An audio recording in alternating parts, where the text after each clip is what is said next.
He was the man who had promised her forever Julian Vance, a titan of industry whose name was synonymous with success. She was the woman who had stood by him from the very beginning. Amelia Hayes, the quiet architect of his world, and the woman now carrying his child. But promises like glass can be shattered. In one cruel, rain-soaked moment, he chose a whisper of temptation over a lifetime of loyalty. While his pregnant wife stood shivering on the curb, his mistress Isabel Rossi simply watched from the doorway and laughed. A laugh that echoed with victory. But they forgot one simple universal law: what goes around comes around. And karma. Karma always saves its most spectacular performance for the grandest stage. The Vance penthouse on Park Avenue was less a home and more a statement. It was a testament to Julian Vance's meteoric rise in the world of financial technology. Floor-to-ceiling windows offered a god's-eye view of Manhattan, a city Julian felt he had conquered. Every piece of furniture, every sculpture, every brushed steel appliance was chosen with clinical precision. It was a beautiful, sterile masterpiece. And in the heart of it lived Amelia Hayes, the woman who remembered when their entire world was a cramped one-bedroom apartment in Queens, filled with takeout boxes and dreams.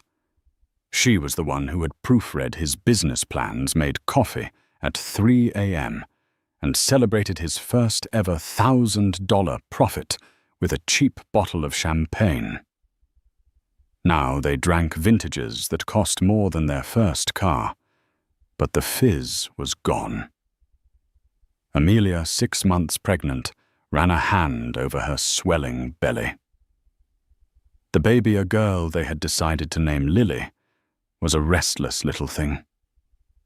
Amelia felt a surge of love so fierce it was almost painful. This baby was the anchor she was clinging to in the increasingly turbulent sea of her marriage. Julian had changed. The ambitious, warm-hearted man she fell in love with had been slowly eroded, replaced by a polished, ruthless CEO. He was Julian Vance of Vance Innovations, now a name whispered in boardrooms and splashed across the pages of Forbes. He moved differently, spoke differently. His compliments felt like performance reviews, and his affection was rationed like a scarce commodity. The first crack in their gilded cage had a name: Isabel Rossi. Isabel was Vance Innovations' new head of public relations. She was everything Amelia was not. Where Amelia was serene and thoughtful with a love for classic architecture and quiet evenings, Isabel was a supernova of ambition and charisma. She wore sharp designer suits, her heels clicking on the marble floors of Julian's office like a metronome counting down the seconds of Amelia's marriage. Amelia first met her at a company dinner. Isabel had a way of touching Julian's arm when she spoke a casual intimacy that felt anything but. She'd looked at Amelia's pregnant form with a gaze that was not congratulatory, but rather assessing, like a predator sizing up a wounded animal. "Amelia, how wonderful to finally meet you." Isabel had purred her smile, not quite reaching her cold, calculating eyes. "Julian talks about you. Occasionally." The occasionally was a perfectly sharpened dagger. The signs piled up. Late nights at the office became all-nighters. Business trips extended over weekends.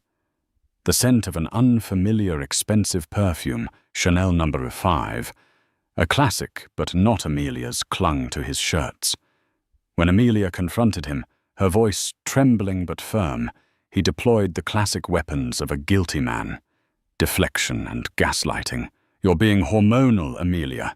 It's the pregnancy," he'd say, not even looking up from his tablet. "Isabel is crucial to the company's Q4 strategy. We're launching a new platform. Do you have any idea the pressure I'm under?" He made her feel small, irrational. He was building an empire, and she was worried about perfume. But Amelia was an architect. She understood foundations, and the foundation of their life together was crumbling into dust. The final proof came not as a whisper, but as a digital shout. A friend, a sympathetic secretary from Julian's office, perhaps sent her an anonymous email. Attached was a photo. It was from a society blog taken at a private gallery opening Amelia had been too tired to attend. It was Julian, his arm wrapped possessively around Isabel's waist. They weren't just standing together. They were intertwined, their bodies, speaking a language of illicit familiarity. Isabel was looking up at him, her lips parted in a triumphant smile. Julian was looking down at her, not with the eyes of a CEO looking at an employee, but with the unguarded adoration he once reserved only for Amelia. Staring at the photo, the sterile perfection of the penthouse seemed to mock her.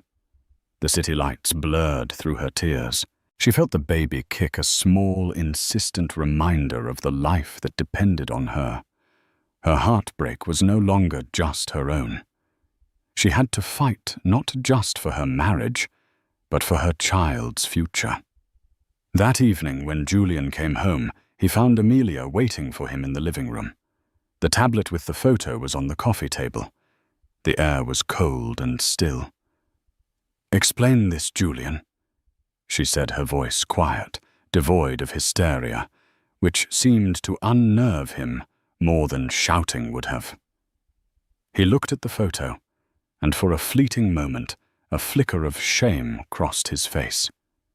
It was quickly replaced by a mask of hardened resolve. The fight was over before it even began. He had already made his choice.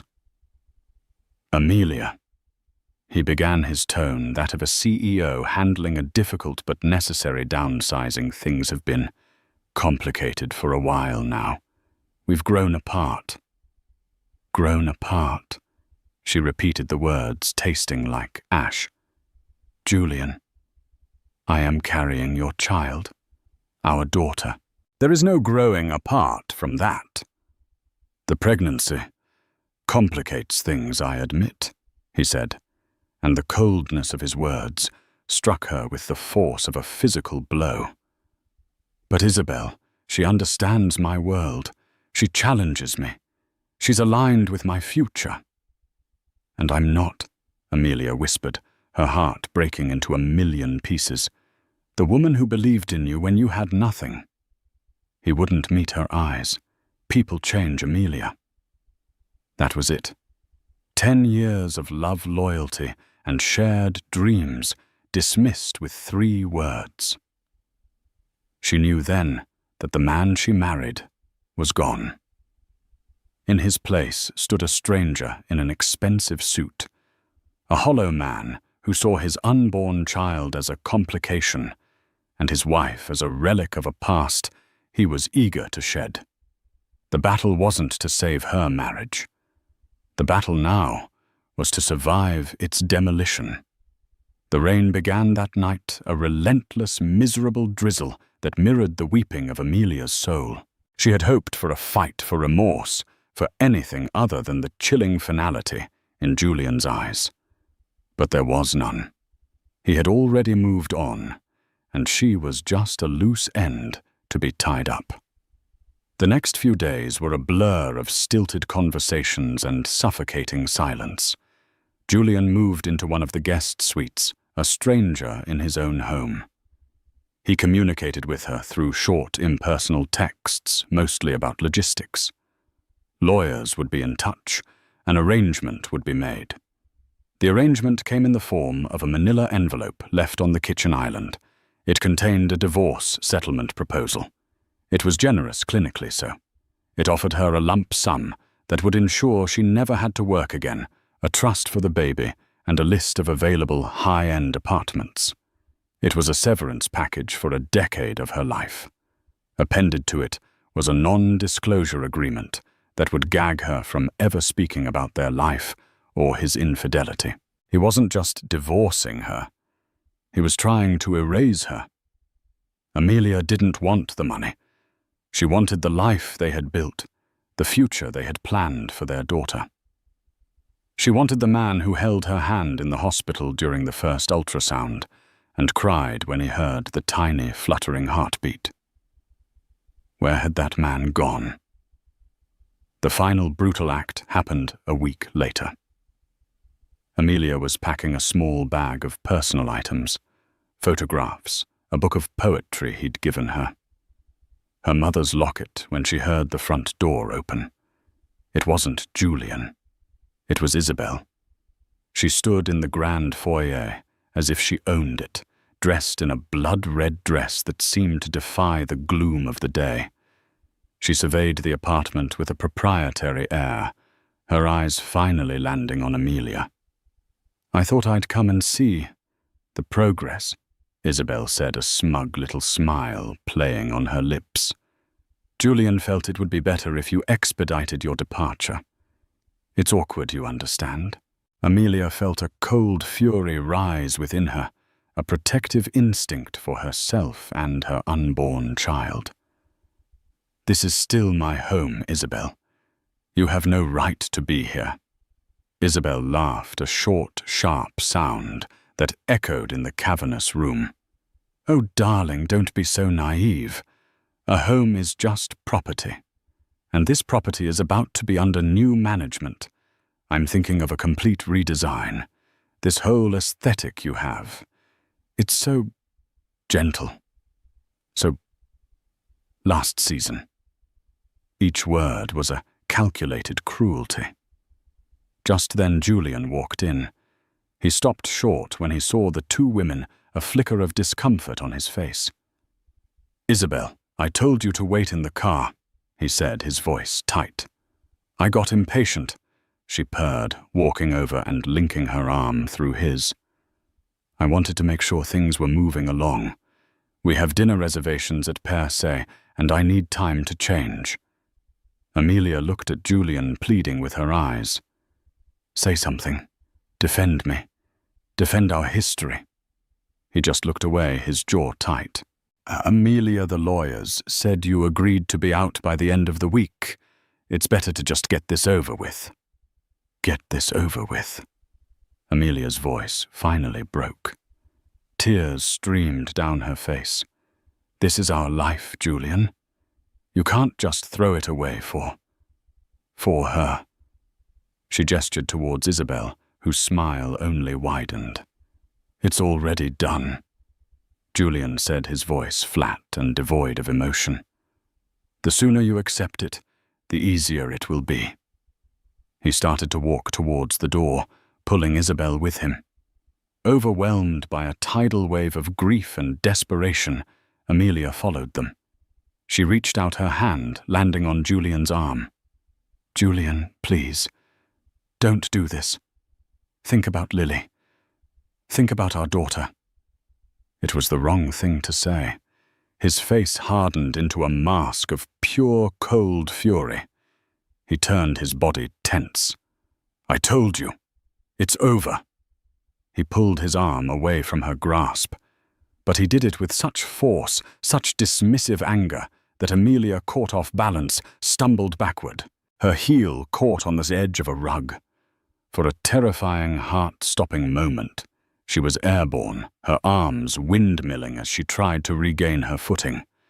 She landed hard against the hallway console table, a sharp pain radiating from her hip.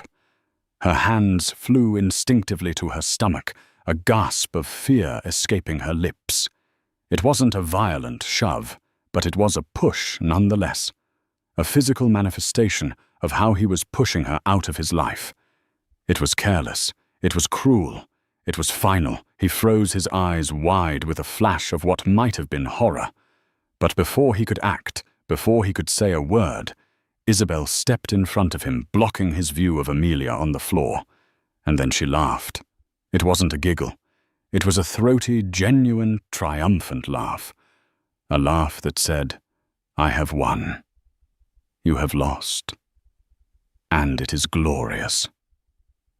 "Oh my," Isabel said, looking down at Amelia with mock concern. "So clumsy. You really should be more careful in your condition." The sound of that laugh, more than the fall, more than the divorce papers, more than the affair itself, shattered the last vestiges of Amelia's love for Julian.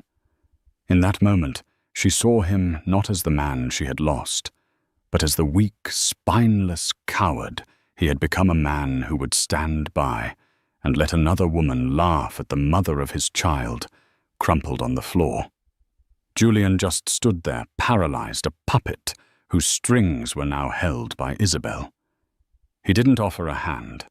He didn't ask if she was okay. He just let Isabel lead him out the door, away from the wreckage of the life they had built. As the heavy penthouse door clicked shut, the sound of Isabel's laughter still echoing in the hallway, Amelia stayed on the floor, cradling her stomach, the cold marble seeping into her bones. The physical pain in her hip was nothing compared to the agony in her heart. She was alone. Truly, utterly alone. But as she felt a reassuring flutter from within her womb, a tiny spark of steel ignited in her soul. She had been pushed down, but she would not stay down. For Lily, she would rise. The first few weeks were a descent into a grey, featureless hell. Amelia moved into a small, characterless apartment that her friend and lawyer Clara had found for her. The silence was the loudest thing in the room, a constant screaming reminder of all she had lost. She would wake up in the middle of the night, her hand reaching for Julian's side of the bed, only to find it cold and empty. Clara was her rock. A sharp, fiercely loyal litigator, she handled the legalities with a ruthlessness that Amelia couldn't muster. She tore Julian's initial settlement offer to shreds. "This isn't a settlement, it's an insult," Clara had fumed, pacing Amelia's tiny living room. "He thinks he can buy your silence and your dignity with a wire transfer. No. We fight for what's yours, what's Lily's. He doesn't get to detonate your life and walk away with a clean conscience and a good press release." Amelia, numb and exhausted, let Clara handle it. She focused on the only thing that mattered, her baby. She went to every doctor's appointment, alone, her heart aching as she saw other couples holding hands in the waiting room. She painted the nursery in her new apartment, a soft, hopeful yellow. She assembled a crib with her own 2 hands, tears mixing with frustration as she struggled with the instructions. Each small act was a reclamation of her independence, a brick laid in the foundation of a new life. One rainy afternoon, feeling trapped by the 4 walls of her apartment, she dug out her old portfolio. Before Julian's career had exploded, before she had become Mrs. Vance, she was Amelia Hayes, a promising young architect. Her designs were her passion. They were innovative, focusing on sustainable materials and the integration of natural light, creating spaces that felt alive. She had put her career on hold to support Julian's always believing that her turn would come. Flipping through the pages of her old sketches and blueprints, she felt a flicker of the woman she used to be. The ambitious, creative spirit who could lose herself for hours in the elegant geometry of a building. On a whim, she pulled out a sketch pad. Her fingers, at first stiff and uncertain, began to move. She didn't draw a skyscraper or a luxury home. She drew a community center, a place with wide open spaces, a rooftop garden for city kids, walls made of reclaimed wood, and a library flooded with sunlight, a place of hope and renewal. Drawing became her therapy. She filled sketch pads with ideas, pouring all her pain, her hope, her resilience into lines and angles. It was more than a hobby. It was a quiet act of defiance. Julian and Isabel could take her home, but they couldn't take her talent. Clara, seeing the spark return to her friend's eyes, pushed her. These are brilliant, Amelia. You can't just let them sit in a book. Let's do something. Clara had a contact, a city councilman who was part of a committee overseeing the redevelopment of a derelict lot in a struggling neighborhood. It wasn't a glamorous, high-profile project. The budget was shoestring. But it was a chance. Hesitantly, Amelia agreed to put together a proposal. She worked tirelessly, fueled by coffee and a burning need to prove mostly to herself that she was more than just Julian Vance's discarded wife.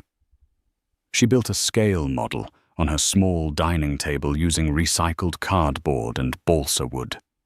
Her final design for the Greenleaf Community Hub was breathtaking. It was practical, beautiful, and deeply human. She presented it to the committee in a drab, windowless room. She was nervous, her voice shaking at first.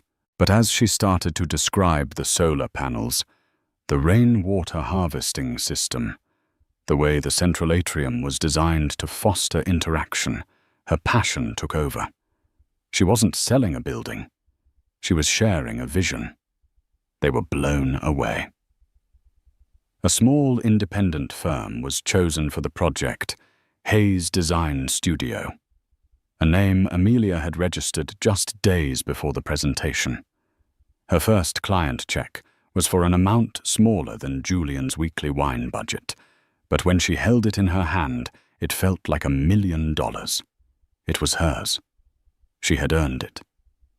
While Amelia was quietly laying the first bricks of her new life, Julian and Isabel were cementing their status as Manhattan's new power couple.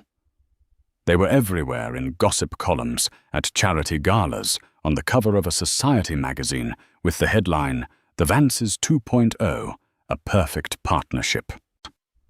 The article painted Julian as a visionary, rejuvenated by a new love, and Isabel as the brilliant strategist behind his renewed success. There was no mention of a pregnant ex-wife. She had been successfully erased. One evening, exhausted after a long day of dealing with contractors, Amelia saw them on TV. It was an interview from the red carpet of some tech awards ceremony. Isabel was wearing a glittering silver dress, dripping with diamonds. She leaned into the microphone, her voice smooth as silk. "Julian's genius is that he's always looking forward," she said, squeezing his arm. "He doesn't get bogged down by the past. It's all about innovation, disruption, and building a better future." Julian beamed, preening under her praise. Watching them, Amelia didn't feel the familiar stab of pain. Instead, she felt a strange sort of pity. Their world was built on a lie, a glittering facade of innovation and future that was propped up by cruelty and betrayal. Amelia looked down at her own hands, smudged with graphite, and a bit of dirt from the construction site.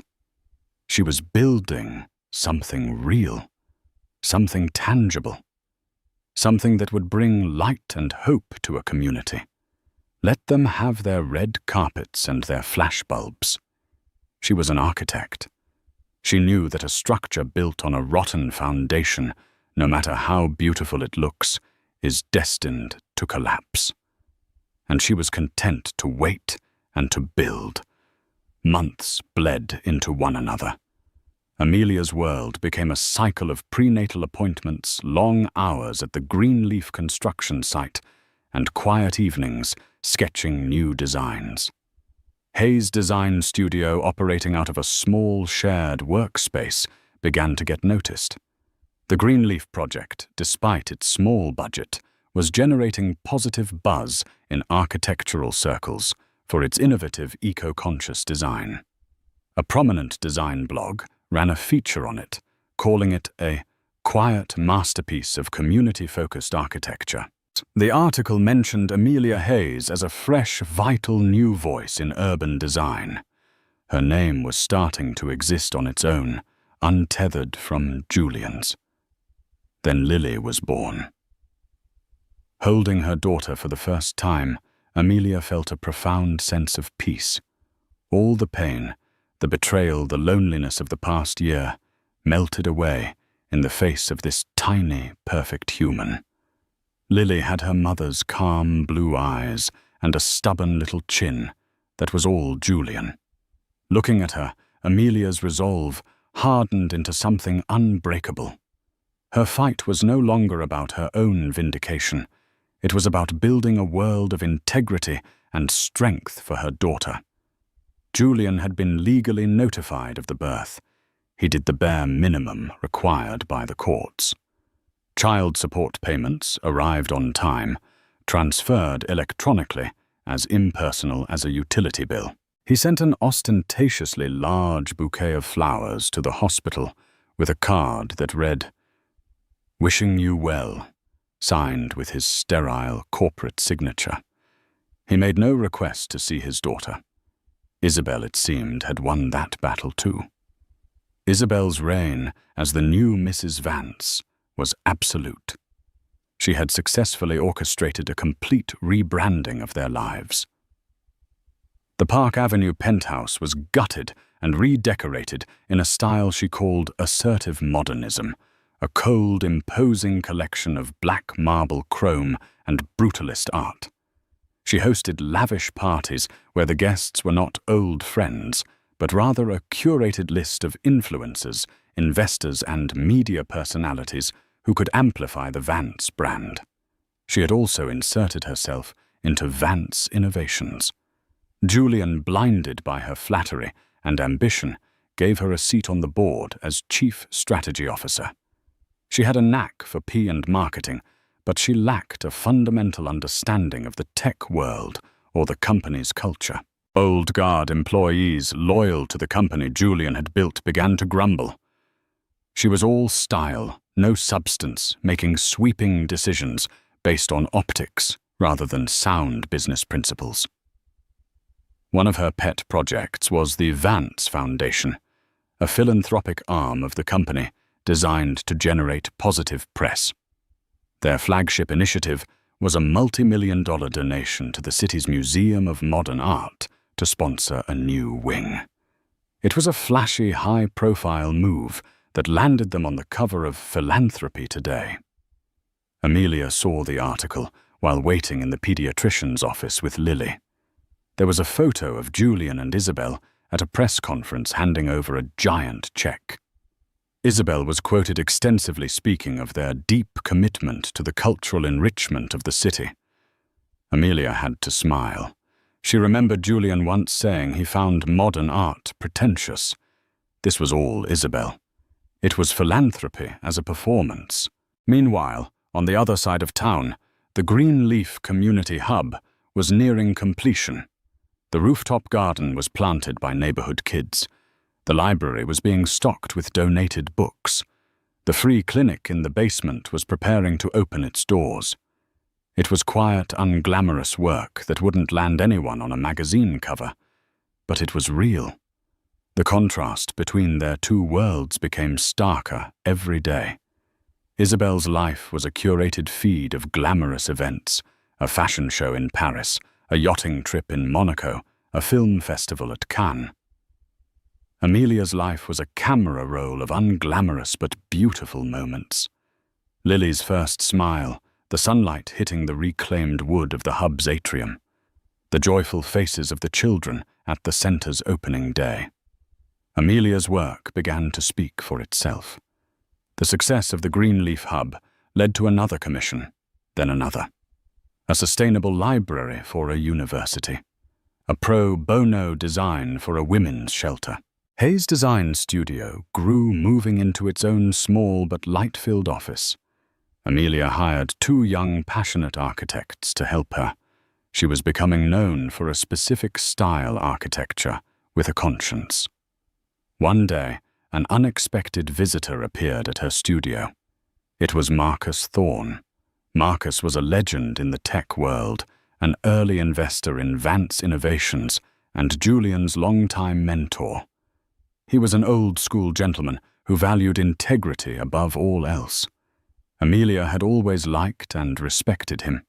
He had sent a personal handwritten note and a beautiful silver rattle when Lily was born. He looked around her studio at the sketches and models, a look of genuine admiration on his face. "Amelia," he said, his voice warm, "I've been following your work, the Greenleaf Project. It's magnificent, not just the design, but the heart in it." "Thank you, Marcus. That means a lot coming from you." "I'll be frank," he continued, his expression turning serious. "I'm worried about Julian, about the company. This new direction he's taking. It's all gloss, no soul. He's listening to the wrong people." Amelia knew he meant Isabel. She simply nodded, not wanting to speak ill of her ex-husband. "He's forgotten what it's about," Marcus said, more to himself than to her. "He thinks building a legacy is about the share price and getting his name on a museum wing. But a real legacy, it's about building things that last, things that matter." He looked directly at her. "Like what you're doing here." He left a few minutes later, leaving Amelia with a renewed sense of purpose. It was a validation from a world she had left behind, a sign that genuine work done with integrity was still recognized. She didn't know it then, but Marcus Thorne's visit was not just a social call. The wise old Titan had seen the rot in Julian's gilded cage, and he was already thinking about the future. And in his mind, the future of truly innovative, meaningful building belonged not to the Vances, but to Amelia Hayes. A plan was beginning to form in his mind, a plan that would culminate on the city's most glittering stage. While Amelia's star was quietly rising, the shimmer on Julian and Isabel's life was beginning to tarnish. The public saw the power couple the flawless smiles, the endless successes. But behind the closed doors of the assertively modern penthouse, a different reality was taking shape. Isabel, having secured her position, grew more audacious. Her spending was astronomical. She saw the Vance fortune not as something to be nurtured, but as a resource to be consumed. Her rebranding of Julian involved not just his public image, but his private life. She systematically pushed away his old friends, the ones from his pre-billionaire days, replacing them with her own circle of shallow socialites and media sycophants. Julian at first was intoxicated by it all. It was the life he thought he wanted. Glamorous, fast-paced, and admired. Isabel was the ultimate status symbol. But the thrill was fading, replaced by a gnawing emptiness. His conversations with Isabel were never about ideas or dreams. They were about guest lists, press coverage, and brand positioning. She wasn't his partner. She was his publicist. The first major crack appeared at Vance Innovations. Isabel, in her role as Chief Strategy Officer, championed a high-profile acquisition of a flashy but volatile social media startup. She pushed it through the board against the advice of the company's seasoned Chief Financial Officer, who warned that the startup was massively overvalued and hemorrhaging cash. "You're thinking like an accountant," Isabel had argued in the boardroom, her voice dripping with condescension. "I'm thinking like a visionary. The synergy is undeniable. The optics are perfect. This will make us relevant to the Gen Z market." Julian, wanting to support her, and perhaps prove to himself that his choice in her was the right one, cast the deciding vote. "Let's be bold," he had declared.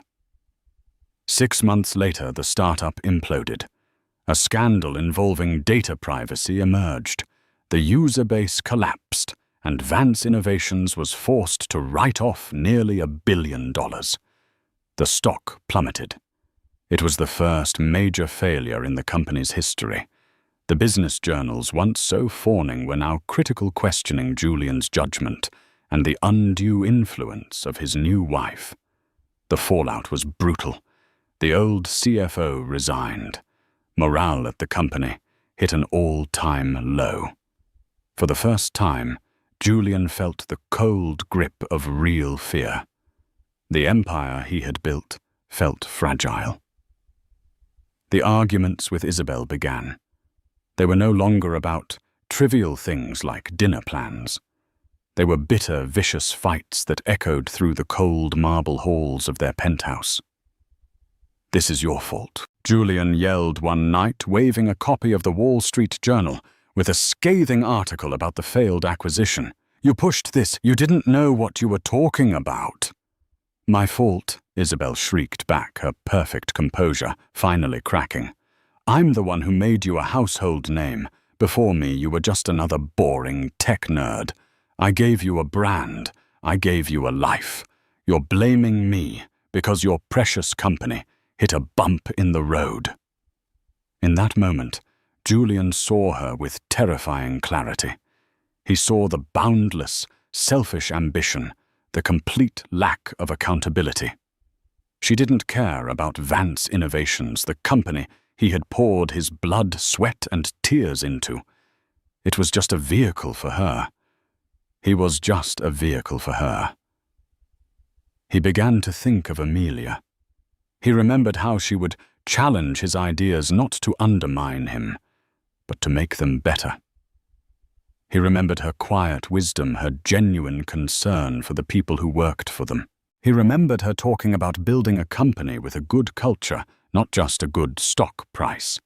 The things he had once dismissed as gentle and last season now seemed like pillars of strength and stability. Regret began to creep into his heart, a cold and unwelcome guest. He found himself secretly looking up Hayes Design Studio online. He saw the feature on the Greenleaf Hub. He saw the glowing testimonials from clients. He saw a photo of Amelia at the opening ceremony, holding a baby. His baby. His daughter, Lily. She looked happy, serene, stronger than he had ever seen her. There was a light in her eyes that he hadn't seen in years, a light he now realized he had been the one to extinguish. She wasn't just surviving, she was thriving, and she was doing it without him. A strange, bitter mix of pride and jealousy churned in his gut. One day he ran into Marcus Thorne at a lunch club. "Julian," Marcus said, his tone cool. "Tough quarter. We'll bounce back, Marcus. We always do." "Will you?" Marcus looked at him intently. The market can forgive a financial mistake. It's much harder to forgive a loss of character. You've lost your way, son. Julian bristled. "I don't need a lecture." "No, you probably don't," Marcus said, his voice softening slightly. "You need a mirror. By the way, I saw Amelia the other day. She's doing remarkable things. Truly remarkable. And that little girl of hers, of yours, she's beautiful." The mention of Lily was like a physical blow. Julian walked away from the conversation feeling hollowed out. He went back to a cold, silent penthouse. Isabel was out at a spa retreat with her friends. The brutalist art on the walls seemed to mock him. He had everything he thought he wanted. A trophy wife, a famous name, a life of unimaginable luxury. So why did he feel so utterly, miserably alone? Why did the memory of a small, cramped apartment in Queens, filled with cheap champagne and real laughter, feel more like home than this soulless palace ever had? The gilded cage had become a prison, and he was beginning to realize he was the only one with the key, but had long forgotten where he put it. The Innovator of the Year Gala was the premier event on the city's corporate calendar. It was a night of tuxedos, glittering gowns, and self-congratulation held in the newly renovated Grand Ballroom of the historic Astor Hotel. This year, the gala held special significance for Julian Vance. After the disastrous Q4, he needed a win. His PR team, led by a frantic Isabel, had worked overtime to secure him the keynote speaker slot. It was to be his comeback, a chance to project strength and vision to put the recent failures behind him. Isabel was a whirlwind of frantic energy. "Everything has to be perfect," she repeated like a mantra. She had bought a custom-made Balenciaga gown, a sheath of shimmering black sequins that was both elegant and menacing. She had a speechwriter craft Julian's address, peppering it with buzzwords like synergy, disruption, and forward paradigm thinking. "This is our night, Julian," she said, adjusting his bow tie in the limo. "We will remind them who we are." But her eyes held a flicker of desperation. She knew their social standing was as fragile as Vance Innovations' stock price. They arrived to a frenzy of flashbulbs. Julian put on his public smile, Isabel on his arm, the perfect image of a power couple. They swept into the ballroom, a grand cathedral-like space, and took their seats at the head table right next to the evening's host and main benefactor, Marcus Thorne. "Julian, Isabel." Marcus greeted them, his smile polite, but his eyes cool. "So glad you could make it." Across the vast ballroom, Amelia Hayes was feeling a quiet sense of disbelief. She was there not as a +1, but as a nominee. Hayes Design Studio was a finalist for the new Social Impact in Design Award for her work on the Greenleaf Community Hub. She had almost declined the invitation, as galas were not her world. But Clara had insisted. "You earned this, Amelia. You deserve to be in that room, celebrated for your own achievements." Amelia wore a simple, elegant navy blue dress that she'd bought off the rack. It was tasteful and professional. Her only jewelry was her mother's locket. She felt a little like an imposter among the couture gowns and glittering diamonds. But as she looked around the magnificent ballroom, a different feeling took over pride. She looked up at the soaring, intricately restored ceiling, the stunning modern chandeliers that seemed to float like constellations, the way the new acoustic panels were seamlessly integrated into the century-old moldings. She knew this room. She knew every detail of its restoration, because she was the one who had designed it. The Astor Hotel renovation had been her first major high-profile project after the Greenleaf Hub. The hotel's ownership group had been looking for a designer who could respect the building's history while modernizing its functionality. They had been impressed by her portfolio and her philosophy. It had been a challenging, all-consuming job, and she had poured her heart into it. But it was a closely guarded secret who the architect was. The hotel planned a major press reveal the following week. Tonight, no one knew that the very space they were celebrating in was a testament to her talent. The evening wore on. Awards were given out. Speeches were made. Amelia clapped politely, her heart thumping in her chest. Then Marcus Thorne took the stage. "Good evening," he began, his voice commanding silence. "We are here tonight to celebrate innovation. We often think of innovation in terms of technology, of apps and algorithms. But true innovation is about finding new ways to improve human lives. It's about building communities. It's about creating spaces that inspire, heal, and connect us." Julian and Isabel watched from the head table, a polite smile fixed on Isabel's face. She assumed this was the preamble to introducing Julian for his keynote. "Before our keynote address," Marcus continued, "we have one final award to present, the inaugural Marcus Thorne Foundation Award for Architectural Excellence." This was a surprise. It wasn't on the program. A murmur went through the crowd. "This year's recipient is responsible for one of the most breathtaking and thoughtful renovations this city has seen in decades," Marcus boomed. "They took a tired, aging landmark and didn't just restore it. They reimagined it. They honored its past while building its future. Of course, talking about the magnificent ballroom we are all enjoying tonight. The crowd erupted in applause, people craning their necks, looking around the room with new appreciation. On the head table, Julian looked intrigued. Isabel looked bored, tapping her fingers impatiently. This restoration was led by a visionary architect whose work is defined by integrity, sustainability, and a deep, profound humanity. Marcus said, his eyes scanning the room until they found their target. It is my incredible honor to present this award to the founder of Hayes Design Studio, Ms. Amelia Hayes. The spotlight swung across the room and landed on Amelia's table. A camera feed projected her shocked, beautiful face onto the giant screens on either side of the stage.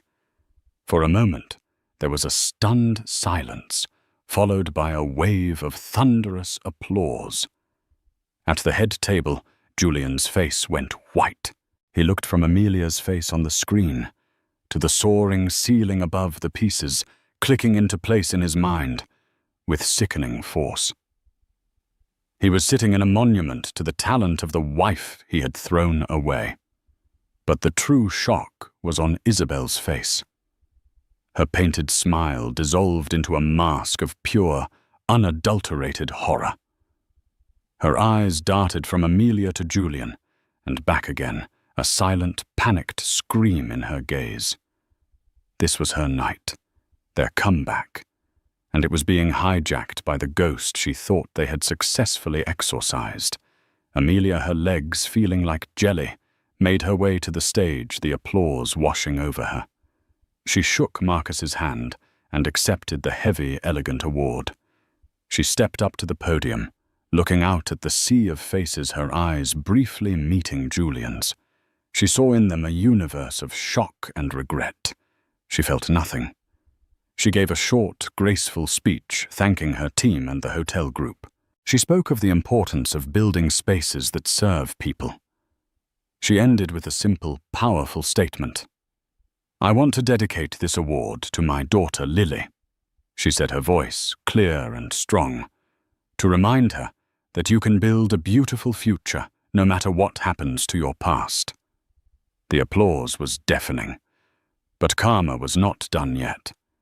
As Amelia walked off stage, Marcus Thorne held up a hand for silence. He wasn't finished. The real performance was just beginning. Marcus Thorne let the applause for Amelia die down, a masterful conductor controlling the rhythm of the room. He beamed at Amelia as she returned to her seat, a beacon of quiet dignity amidst the glamour. Then he turned his attention back to the audience, his expression shifting from celebratory to deeply serious. Julian and Isabel remained frozen at the head table, the smiles wiped clean from their faces, replaced by rigid masks of apprehension. "Amelia's work tonight is a perfect example of what I want to talk about," Marcus began, his voice resonating with authority. "Building a legacy. For years I have focused on building businesses, but as I get older, I find myself wanting to build something more, something that will outlast all of us." He paused, letting the weight of his words settle. "That is why tonight I am officially announcing the flagship project of the Marcus Thorne Foundation. We are breaking ground next year on a project I have dreamed of for a long time, a state-of-the-art $100 million pediatric care wing for City General Hospital, the Thorne Family Center for Children's Health." A wave of respectful murmurs and applause swept through the ballroom. This was a monumental philanthropic gesture, the kind that changes a city. Isabel's eyes, however, narrowed. She saw this for what it was, a blatant power play, an announcement that completely overshadowed Julian's upcoming keynote. It was a public snub. "A project of this magnitude," Marcus continued, his voice swelling with passion, "requires more than just money. It requires a visionary. It requires an architect who understands that a hospital for sick children should not feel like a prison, but a place of hope. It needs to be designed with light, with compassion, with love. It requires an architect of not just immense talent, but of unimpeachable character.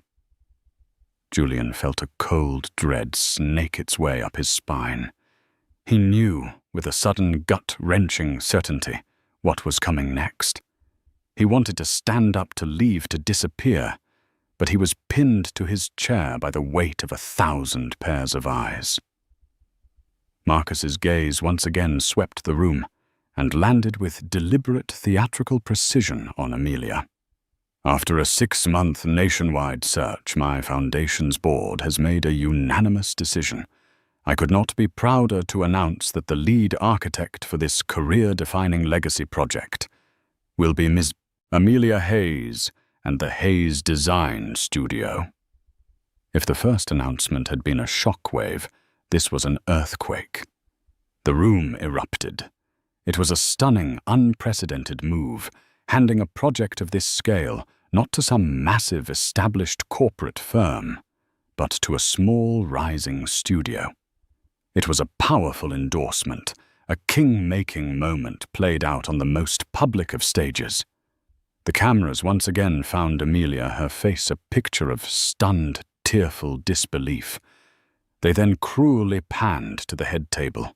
The whole room could see it on the giant screens, Julian Vance, pale as a ghost, staring into the abyss of his own making. And beside him, Isabel, her face a grotesque contortion of fury and humiliation.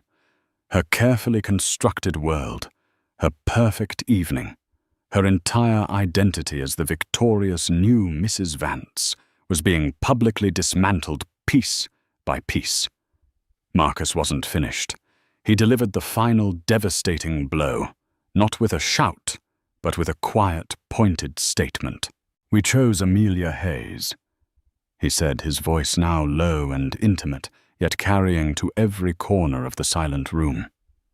"Because she reminds us that true innovation, the kind we are here to celebrate, isn't about disruption for disruption's sake. It's about construction. It's about building things that matter. It's about integrity.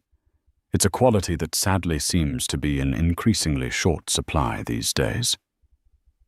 Every person in that room understood the subtext. It was a direct public repudiation of Julian Vance's recent history, both corporate and personal. Marcus Thorne, his mentor, his kingmaker, had just publicly stripped him of his crown and handed it to the wife he had so cruelly discarded. The humiliation was absolute, a nuclear winter of social death. Isabel couldn't take it. In a move of sheer, unadulterated panic, she stood up abruptly, knocking over her water glass. She shot Julian a look of pure venom, a look that said, "You did this. You are worthless to me now." And then she turned and fled.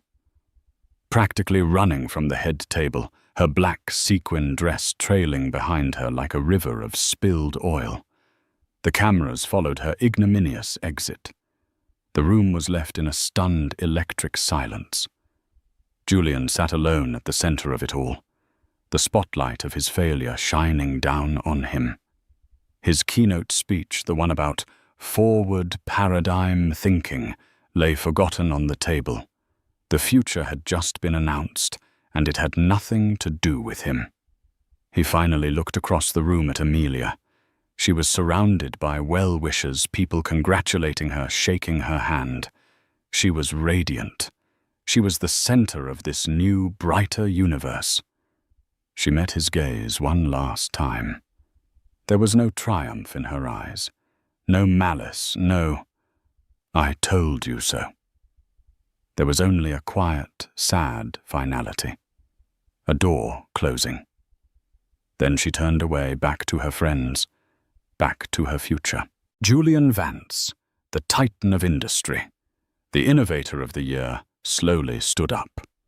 He walked off the stage, not to the sound of applause, but to a symphony of whispers. He had pushed Amelia out of his life, and Isabel had laughed.